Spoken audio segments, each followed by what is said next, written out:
Richard III, the skeleton. Under the car park, for 527 years, the most hated king in English history lay beneath a parking lot. Nobody knew, nobody looked, and when someone finally did, the bones told a story that William Shakespeare, the man who built the myth, would not have recognized.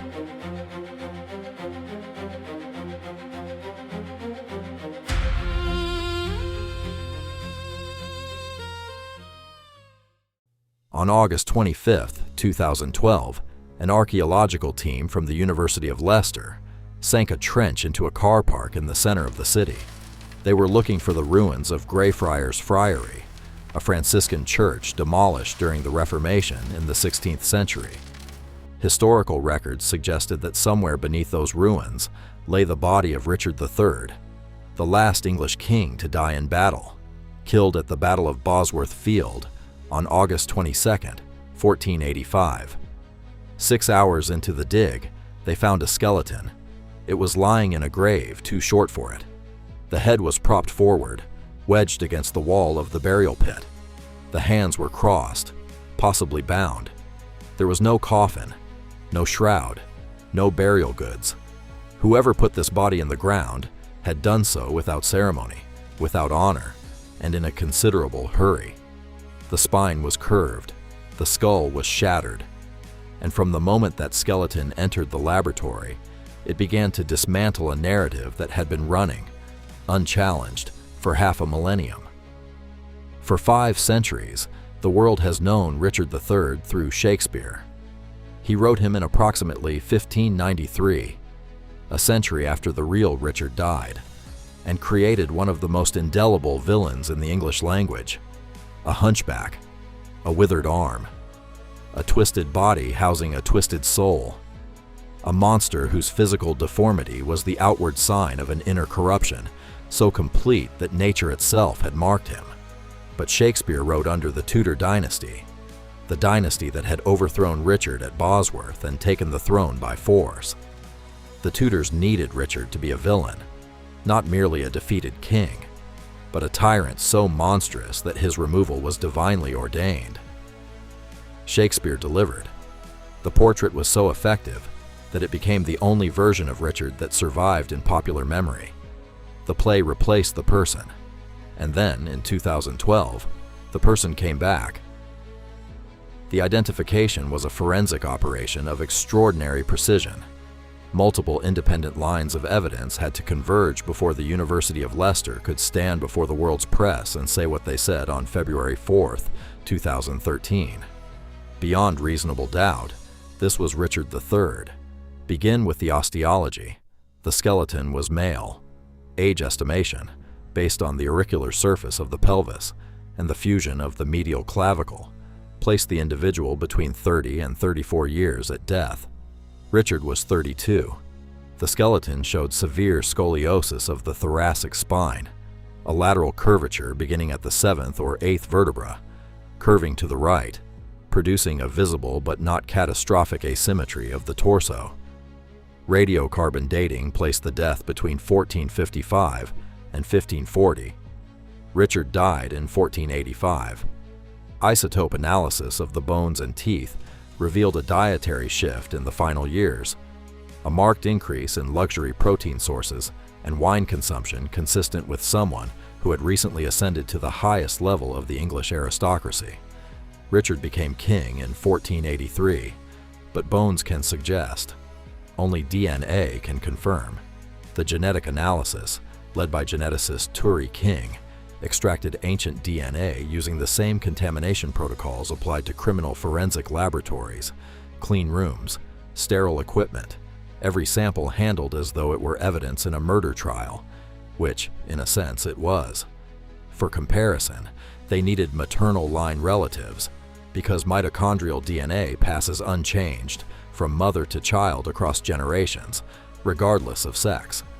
The genealogical detective work required to find those relatives spanned centuries of parish records, wills, marriage registers, and birth certificates. They found 2. Michael Ibsen, a Canadian-born furniture maker living in London, was identified as a 17th-generation descendant of Richard's eldest sister, Anne of York, through an unbroken maternal line. A second relative descended from the same lineage through a separate branch. The mitochondrial DNA from the skeleton matched Michael Ibsen perfectly. It matched the second relative with a single base pair substitution, a level of variation entirely consistent with the expected mutation rate across that many generations.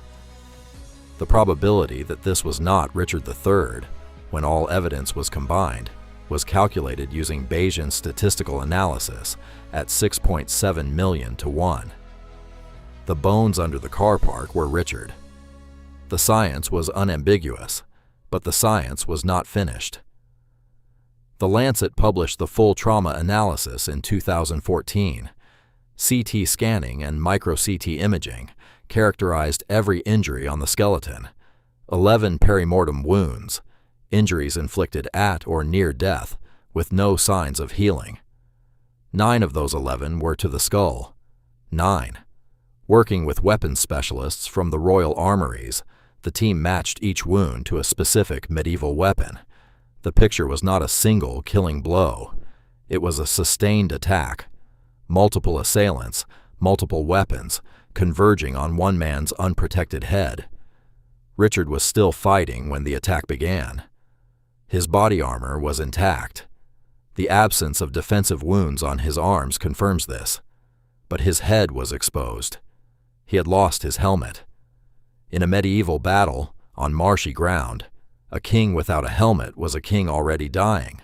The skull tells the sequence, or at least its broad architecture.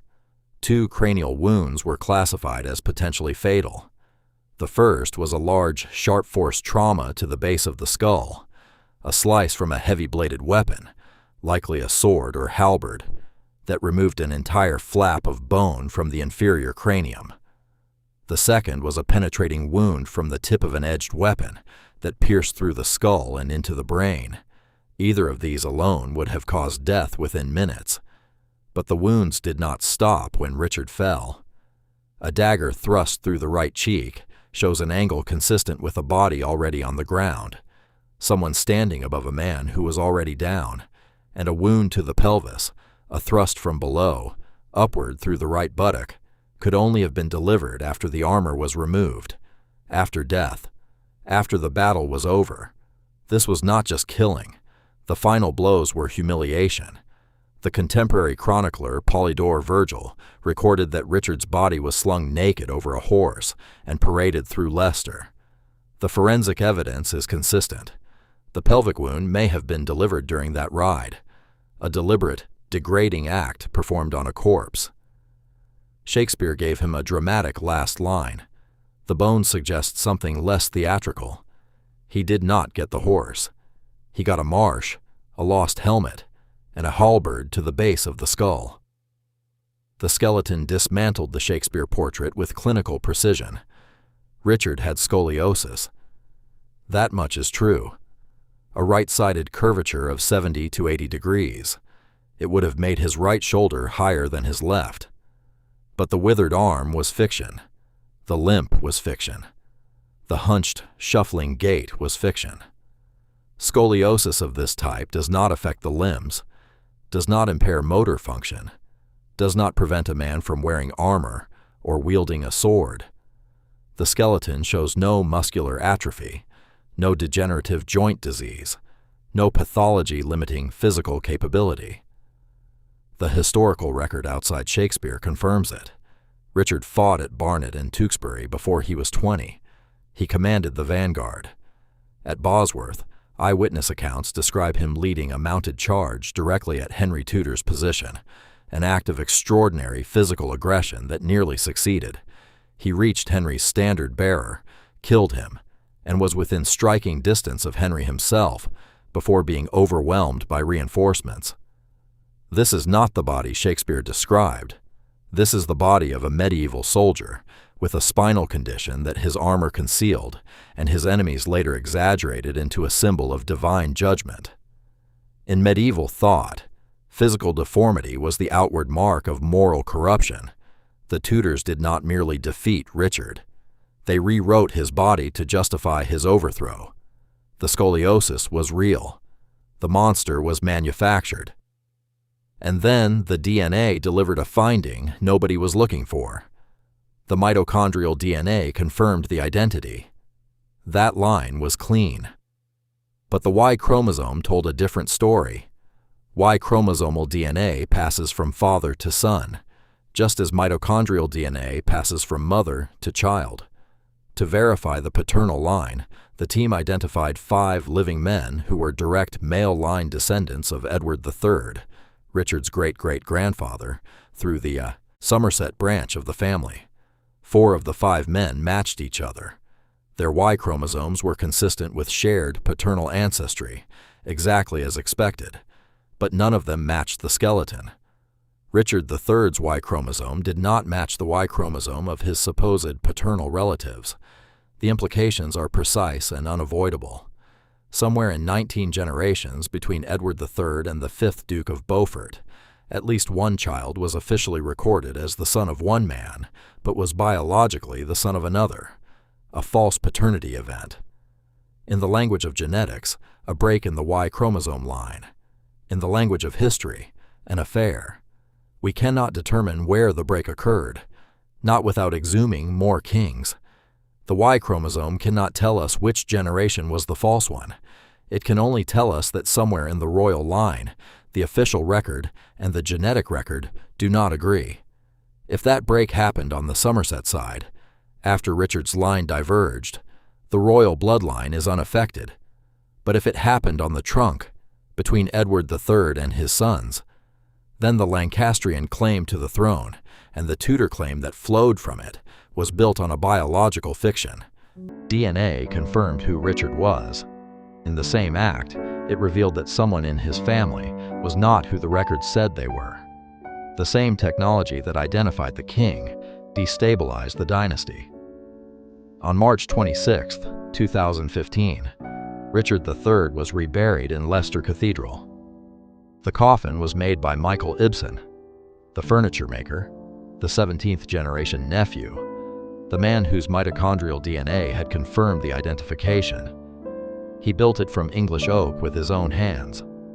The bones had traveled 5 centuries and a few hundred meters, from the choir of Greyfriars to the cathedral next door, with a 500-year detour beneath a car park in between. With Tutankhamun, the science corrected a false theory. The murder never happened. With the Romanovs, the science closed a case. Anastasia did not survive. With Ötzi, the science opened a case that can never be closed. With Tollund Man, the science preserved a face but dissolved an identity. With Richard III, the science corrected a story written by the people who defeated him, a portrait hardened into fact by the most performed play in history, a king buried without ceremony, stabbed after death, and then rewritten by his successors into something less than human. The bones do not tell us whether Richard was a good king or a bad one. They do not tell us whether he ordered the murder of the princes in the tower. They do not adjudicate his morality. What they tell us is what the man's body actually was, stripped of 5 centuries of political fiction. And what the body was, a 32-year-old soldier with a curved spine and 9 wounds to an unprotected skull, is not the body Shakespeare described. The investigation confirmed a king. It questioned a dynasty.